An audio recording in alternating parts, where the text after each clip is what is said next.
वहीं पचमढ़ी में चल रहे सरकार के चिंतन शिविर का आज दूसरा और आखिरी दिन है। सीएम शिवराज सिंह चौहान आज विभागीय कार्यों और निर्देशों पर रिपोर्ट लेंगे।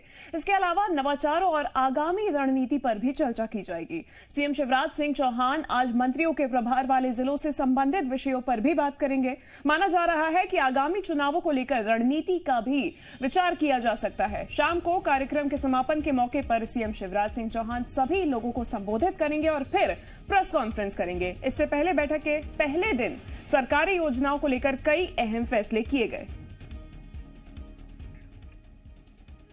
मंत्रियों के साथ प्रभार वाले जिलों के संबंध में भी जानकारी आज लेंगे। आज दूसरा दिन है। आपको बता दें कि 26 और 27 मार्च को पचमढ़ी में यह समीक्षा बैठकों का दौर जारी है। पूरा मंत्रिमंडल यहां मौजूद है। प्रेजेंटेशंस दिए जा रहे हैं और इस प्रेजेंटेशन में किस तरीके से आगे काम किया जाएगा उस पर चर्चा की जा रही है। और आज शाम को सीएम इन सभी बैठकों के बाद एक प्रेस कॉन्फ्रेंस भी लेंगे। विभागों के कामकाज, नवाचार और आगामी रणनीति पर चर्चा करेंगे।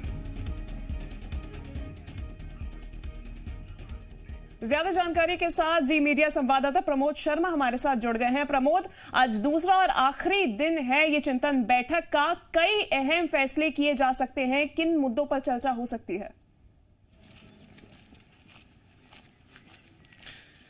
देखिए, कल 11 घंटे से ज्यादा शिवराज कैबिनेट की बैठक हुई। सतपुड़ा के देखिए ये जो पचमढ़ी है वहां पर लगातार बैठक चली थी। आज से पहले संभवतः इतिहास में इतनी लंबी बैठक कैबिनेट की कभी नहीं चली हुई। अब कहा जा रहा है कि एमपी के विकास के लिए ये लगातार मैराथन बैठकें चली और सुबह सुबह अपनी सेहत का ध्यान रखते हुए नरोत्तम मिश्रा 11 घंटे कैबिनेट का हिस्सा बनने के बाद भी और मॉर्निंग वॉक के लिए निकले हैं। कल क्या मंथन हुआ और क्या उससे मंथन से जनता को फायदा होगा और आज का जो चिंतन शिविर है वो कितना महत्वपूर्ण है, ये सरकार के प्रवक्ता गृह और जेल मंत्री नरोत्तम मिश्रा साहब सुबह सुबह मेरे साथ।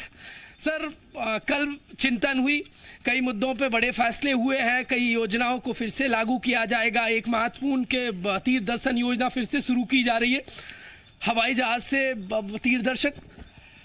पहले तो प्रमोद जी मैं ये प्रार्थना करूंगा कि वो 11 घंटे मत को 12 घंटे को, क्योंकि अब ये मिनटों में आ गई है बैठक, क्योंकि ये इतनी बड़ी बैठक कभी चली नहीं है और आज भी हो जाएगी तो 24 घंटे हो जाएगी। एक बात। दूसरा, मंथन का अमृत आप इससे कहो कि आपने कहा कि हवाई जहाज से यात्रा करेंगे, यही इसका मंथन है कि मुख्यमंत्री और मंत्री ट्रेन से जाएंगे वाराणसी और बुजुर्ग लोग प्लेन से जाएंगे। सरकार ट्रेन से, सरकार ट्रेन से, जनता प्लेन से। सरकार नीचे और जनता ऊपर।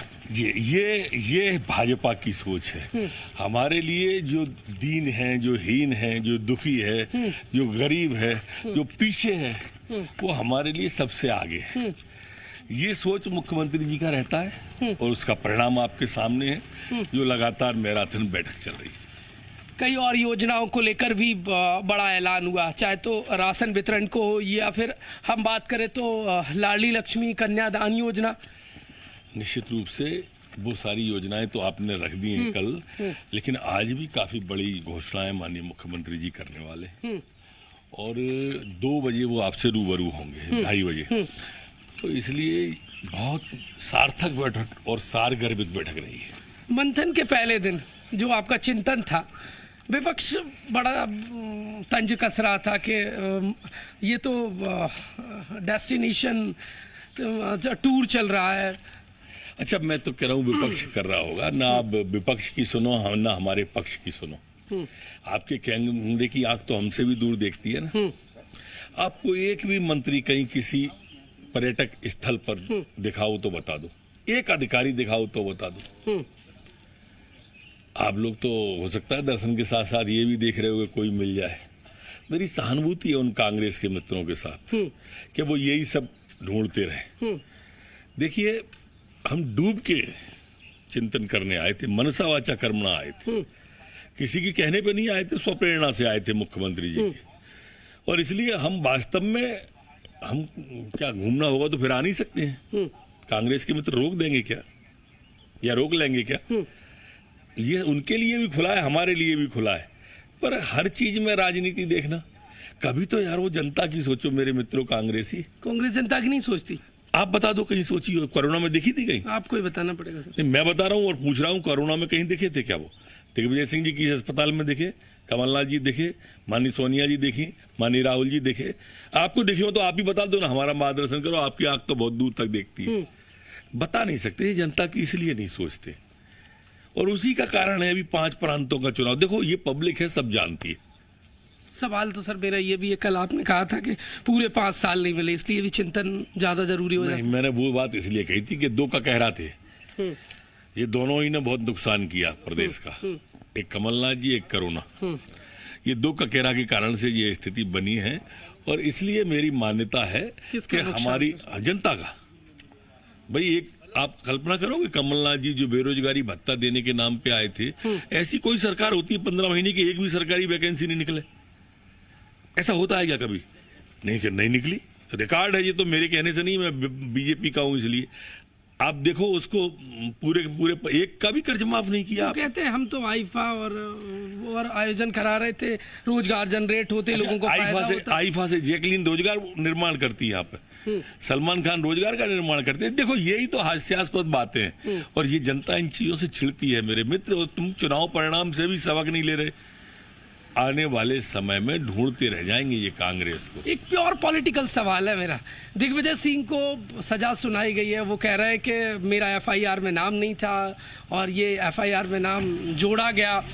भाजपाई और संघ कितना भी उन्हें दबा लें, वो दबने वाले नहीं है। अच्छा ये बताओ, सजा होने के बाद क्यों कह रहे हो ये वाली बात? ये तो न्यायालय को आके आप पहले भी कह सकते थे कि मेरा नाम नहीं था और नहीं जोड़ा गया। आप एफआईआर रिक्वेस्ट कराने के लिए हाईकोर्ट जा सकते थे, वहां कहते कि भाई मेरा नाम था ही नहीं, बाद में जोड़ा है। अब सजा हो गई तो फिर सब गुनहगार नजर आने लगे। खुद पे बीती तो खुदा याद आया। अभी तक तो कहते थे कि गिरफ्तार कर लो मुझे, अब क्यों जमानत कराते घूम रहे हो? चले जाओ। गलती की है आपने, सिद्ध हुआ है न्यायालय में, लेकिन हर चीज को राजनीतिक की तरफ टर्न दे रहे हो। संघ और भाजपा, फोबिया हो गया इनको संघ और भाजपा का। काहे का संघ और भाजपा? भाई आपको 15 साल मिले हैं, 10 साल मिले हैं, आप अपनी बात ही नहीं कह पाए न्यायालय को, कौन गलत है कौन सही है। सजा होने के बाद, जब सजा हो जाए तो न्यायालय खराब, चुनाव हार जाए तो ईवीएम खराब, वैक्सीन बना दे माननीय मोदी जी तो वैक्सीन भाजपा की वैक्सीन है, सेना पाकिस्तान पे आक्रमण कर दे तो सेना पे सवाल है। क्या करना एक शांति दूत है दिग्विजय सिंह के लिए, धन्यवाद उनको। दिग्विजय सिंह के लिए क्या कहेंगे? ये किसके लिए? ये तो भाई सबके लिए घातक है, खास करके हमारे समाज के लिए, देश के लिए, सबके लिए घातक है। महत्वपूर्ण सवाल है सर। आज दूसरा दिन है, कई विभागों की जो समीक्षा बैठक है वो सीएम करेंगे, और प्रभारी जो जिले हैं मंत्रियों के, उसको लेकर महत्वपूर्ण चर्चा है। क्या चर्चा रहने वाली है आज का दूसरा दिन?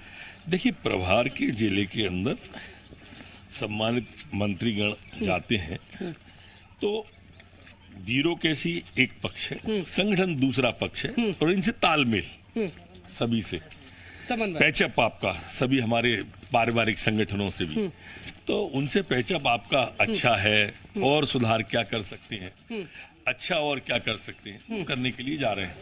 चाय पे चर्चा सर, चाय कितनी जरूरी है सुबह सुबह? जितनी सारी क्षमता। बिल्कुल प्रमोद, यानी कि तमाम जानकारियों के साथ, योजनाओं के साथ आज समीक्षा बैठक की जाएगी, और महत्वपूर्ण जानकारियां हमें खुद सीएम भी बताएंगे। आज सीएम जब कॉन्फ्रेंस करेंगे, अपनी प्रेस कॉन्फ्रेंस करेंगे। धन्यवाद प्रमोद। इसको ध्यान में रख के भारतीय जनता 23 तो रहता ही है, हम राजनीतिक दल के लोग हैं, पर 23 ही अकेला नहीं रहता है, और अभी 1.25 साल रखे काई की 23, अभी तो सेवा है मूल आधार, और इसलिए सेवा किए जा रहे हैं। कई योजनाएं जो कमलनाथ सरकार के समय ठंडे बस्ते में चली गई थी, कमलनाथ सरकार के समय सारी योजनाएं ठंडे बस्ते में चली गई थी। वहां तो भ्रष्टाचार का तांडव था, और वल्लभ भवन भ्रष्टाचार का अड्डा था। चाहे टेस्ट करिए ना।